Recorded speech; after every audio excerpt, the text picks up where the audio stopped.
He woke up in a hospital bed, bruised, confused, and completely alone. No ID, no memory, and no one coming to claim him. But when detectives dug into who he really was, they uncovered something far darker than amnesia. It was a warm spring morning in April 2013 when a man regained consciousness in a hospital bed in Billings, Montana. He had been found barely breathing at the base of a wooded embankment just outside town, his clothes torn, shoes missing, and his face bloodied and swollen beyond recognition. A hiker had spotted him lying motionless beside a dirt trail that rarely saw traffic. Doctors initially believed he'd been in a car accident or fallen from a great height. But there were no signs of a crash. No broken limbs. Just bruises, lacerations, and a head injury so severe it had erased any memory of who he was. When he opened his eyes, he couldn't even recall his own name. The hospital labeled him John Doe and listed his age as early 40s. No ID. No phone. No fingerprints in any national database. Police circulated his photo across the region, asking the public for help identifying him. Weeks passed, then months. Nothing. But what haunted staff the most was John's behavior. Despite the memory loss, he was calm. Too calm. He rarely asked questions. Didn't seem curious about who he was. He would watch the news intently. Take notes. Even started sketching faces he claimed came to him in dreams. The nurses liked him. He was soft-spoken, polite, and strangely intelligent. He had a gentle way of speaking, even when frustrated with his own confusion. But beneath his quiet demeanor, there was something else. Something off. Once, in a group therapy session, another patient began yelling during an outburst. John stood up and stared at him, expressionless, for nearly a full minute. Everyone in the room fell silent. Later, one of the therapists described the look in his eyes as like someone who wasn't really there. Over time, fragments of memory began to surface. A red car. A woman's scream. And a name, Rachel. But that name didn't match any missing persons report. No Rachel had gone missing around the time John was found. Or so it seemed. Then, on a rainy day in late July, nearly 4 months after he was found, John was discharged to a local shelter. With nowhere to go and no idea who he was given a temporary ID under the name James Curtis, created by social services to help him transition back into society. But someone was watching him. A week after arriving at the shelter, a man came in asking questions. He claimed to be John's brother, but he had no proof. He vanished before police could follow up. Then, just as the trail started to heat up, everything went quiet again, until one tiny detail unraveled a web no one was ready to see. James Curtis, still unsure of who he really was, tried to adjust to life at the shelter. He kept to himself, worked odd jobs, and continued therapy at a nearby clinic. But under that surface routine, something was shifting. His dreams grew more vivid. Flashbacks came like lightning strikes, disjointed, fast, and disturbing. They started as colors. Then sounds. Then pieces of a night that felt violent. He began writing names in a journal he kept hidden in a false-bottom drawer at the shelter. Rachel. Dylan. Route 83. Twin Lakes. May 2009. He had no memory of these people or places. But the details came out with frightening clarity. One night, he awoke screaming, drenched in sweat. He claimed he'd seen a woman, tied to a chair, begging for help. The staff assumed it was trauma surfacing from whatever led to his injury. But one counselor pressed further and asked, "Do you think you hurt someone?" James paused.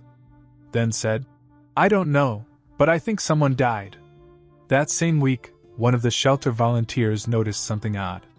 James had a habit of folding paper into tiny origami shapes, birds, boats, stars, and leaving them around the building. At first, it seemed like a harmless tick. But a closer look revealed that some of the folds had writing inside them, dates, coordinates, and names. The staff turned these over to police. Investigators opened a quiet inquiry. They started running some of the coordinates James had scribbled on the origami. One set pointed to a remote spot in northern Wyoming, along a stretch of highway between Lovell and Bighorn National Forest. It was just trees and gravel roads. But one detective decided to drive out anyway. What he found changed everything. Buried in a shallow, unmarked grave near a dry creek bed was the partial skeleton of a woman. Dental records later identified her as Rachel Timmons, a 32-year-old nurse from Cheyenne who'd gone missing in May 2009, 4 years before James woke up in that hospital bed. Rachel's case had gone cold almost immediately. She was last seen at a gas station just outside town. Security footage had shown her talking to someone in a red Toyota pickup.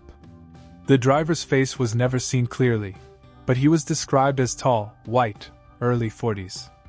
The red car. Rachel's name, the year 2009. All things James had written down before anyone connected the dots. At first, police wondered, was James a killer with amnesia? Or had he been a witness to Rachel's murder? When detectives confronted him, he stared at the photos of the remains for a long time. Finally, he whispered, "I tried to stop it." Those 5 words would unlock a past darker than anyone imagined. After James muttered, "I tried to stop it," detectives knew they weren't just dealing with a trauma patient. They were standing at the edge of a long-buried crime. They pushed gently, asking if he remembered more about Rachel, about the red car, or what happened in 2009.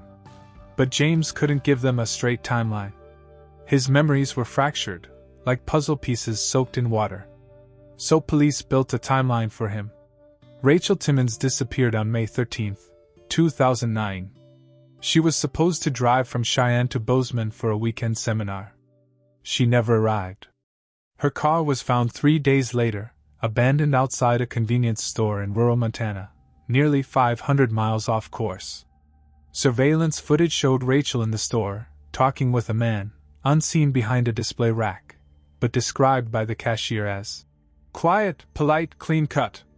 The car she was seen getting into was later identified as a red Toyota Tacoma. The license plate wasn't visible. The lead went nowhere. Rachel's family had spent years begging for answers. Her sister, Megan, even hired a private investigator, who followed dead-end rumors and long-shot tips. But Rachel had simply vanished. Now, 4 years later, a man with no name, who shouldn't know anything about the case, was writing her name and her burial site in origami notes. Police began cross-referencing everything James had written. Another name in the journal, Dylan Gorman, caught their attention. Dylan was a drifter with a criminal record, known for hitchhiking across the Midwest. In 2009, he was arrested in Idaho for assault, but skipped bail and vanished. He hadn't been seen since. Using forensic genealogy and a lucky DNA match from a discarded coffee cup at the shelter, police finally identified James Curtis as Ethan Shaw, a former Army medic who went off-grid in late 2008 after being discharged for mental health reasons. Now they had a name, a military history, a potential witness, or suspect, in a long cold murder. Ethan's service record showed he had served with Dylan Gorman in Iraq. They were both stationed at the same base in Mosul, 2006. Court-mandated therapy notes described Gorman as unstable and violent. After being discharged, both men returned to the U.S. and, for a while, traveled together. When shown a photo of Gorman, Ethan flinched. Then, in a voice barely audible, he said, "He made me help him." Detectives pressed further. With time, and under hypnosis-based memory retrieval therapy, Ethan began piecing together a horrifying story. He and Dylan had been traveling together in the spring of 2009, living out of Dylan's red Tacoma. Somewhere along Route 83, they'd picked up Rachel, who'd gotten lost and was looking for a safe place to stop overnight. Dylan had offered a ride and a place to rest. But his intentions were far darker. Ethan claimed he tried to protect her. That Dylan bound and assaulted Rachel in a makeshift campsite in the woods. That he begged Dylan to let her go. That they fought. And then Ethan blacked out. He had no memory of what happened after that, until the day he woke up in the hospital in 2013. The question now wasn't just what happened to Rachel. It was, what happened to Dylan Gorman? In September 2013, 5 months after Ethan Shaw was found, detectives made a quiet return to the site where Rachel Timmons's remains had been discovered. This time, they brought a cadaver dog. Roughly 60 yards from Rachel's shallow grave, just past a cluster of rocks covered in moss and pine needles, the dog alerted. They dug. What they found stopped the investigation cold. Another body, male, heavily decomposed. Skull fractured. Ribs shattered. An old military dog tag buried with him. The name on it, Gorman, Dylan J. For 4 years, Dylan had been missing. Everyone, Ethan included, assumed he'd vanished or fled. Instead, he'd been buried right next to Rachel the entire time. Autopsy revealed blunt force trauma to the head and signs of a struggle. Defensive wounds on his arms, a shattered jaw.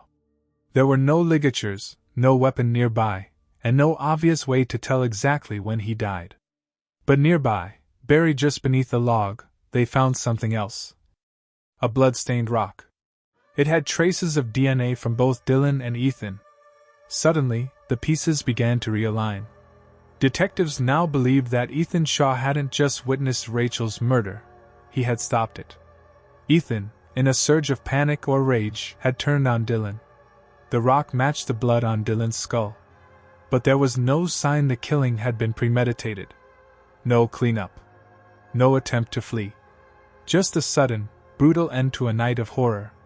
But that still didn't explain how Ethan ended up 4 years later, alone, unconscious, and without a memory, miles from the scene. A new lead came from a local ranger's logbook. On May 15, 2009, 2 days after Rachel disappeared, a campsite in the Bighorn area had been reported abandoned. Tent collapsed. Fire still smoldering. No people. Inside the tent, a pair of military boots, a weathered duffel bag, and a notebook filled with strange drawings, maps, dates, names. All signed with the initials ES. The ranger had filed it away, never knowing its significance. When police retrieved it and showed it to Ethan, he began crying. "That's mine," he said.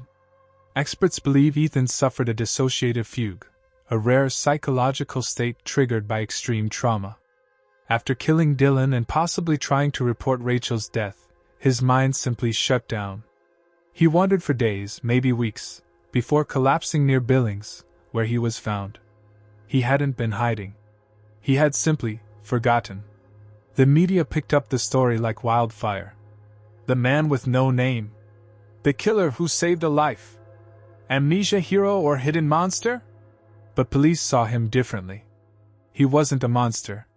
He was a man broken by war, guilt, and tragedy, who had tried to do the right thing, and paid for it with his identity.